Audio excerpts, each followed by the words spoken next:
Did you know that of all the wine grapes in the world, Tannat has the very highest levels of procyanidin?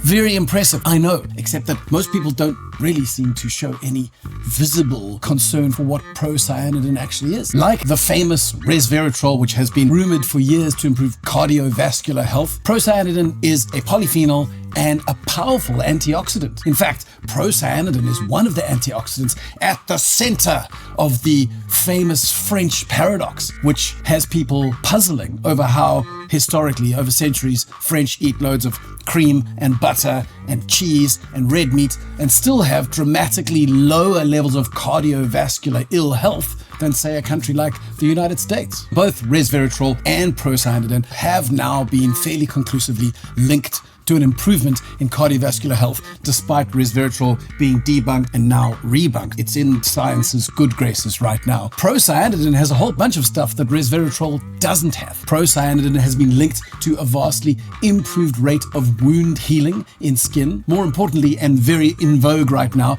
it has a role in positively moderating the development of gut bacteria in humans, which I guess means that if we believe in the mind-gut connection, where bacteria in your gut can in fact affect your mental health with regards to anxiety and depression, procyanidin may one day be connected to alleviating crazy mental illness as well. But that's just me talking, not the FDA. And speaking of FDA, wow, we're all very excited about procyanidin. I know you are too. The FDA has not quite reached the point where they're willing to go on record and say, yes, we're very clear that procyanidin does all the things it says it does, because the effects are not properly quantified. And of course, there is the whole correlation causation issue. But really, how much do we trust the FDA? Because if we look through history, we know that in 1950s, LSD was FDA approved. You know what else was FDA approved? Leeches and maggots for wound healing, just like in Gladiator. And more recently, MDMA has also been added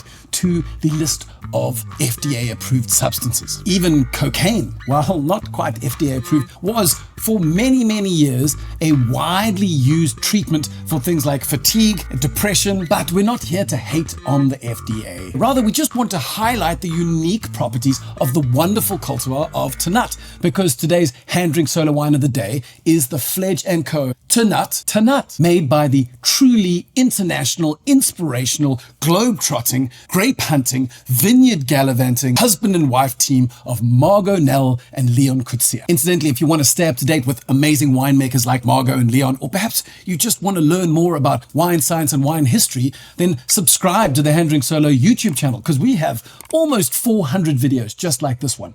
And give us a like so that it helps other people find our content.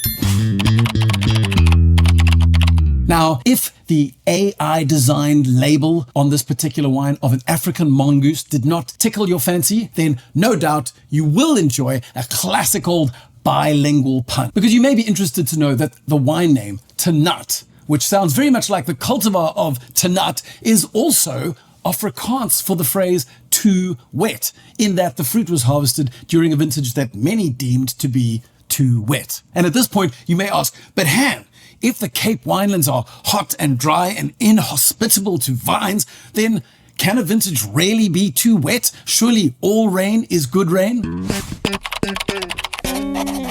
Rain in winter is almost always a good thing in the Cape winelands. But rain in summer and spring can cause all sorts of issues. For example, rain in spring, when vine flowers are coming out, can cause massive issues with pollination, which can in turn then trigger issues with how grapevines form. Rain in late spring and early summer can help to form the perfect environment for fungal infections like powdery mildew or grey rot to set in, ruining vines and damaging grapes. And then pretty much any time from Verazon onwards, rain can trigger what's called berry split, as grapes either absorb water through their skins or from rainwater through the vines, and they swell up, internal pressure exceeds what the skin can handle, and the berry splits. Closer to harvest time, if you have rain then, it can have a whole lot of other problems, including dropping your brix or your sugar ripeness level. But it can also lower the concentration of the actual flavors and also do all the things that we mentioned earlier, like splitting berries and causing fungal diseases. So that is how a vintage can be Tannat or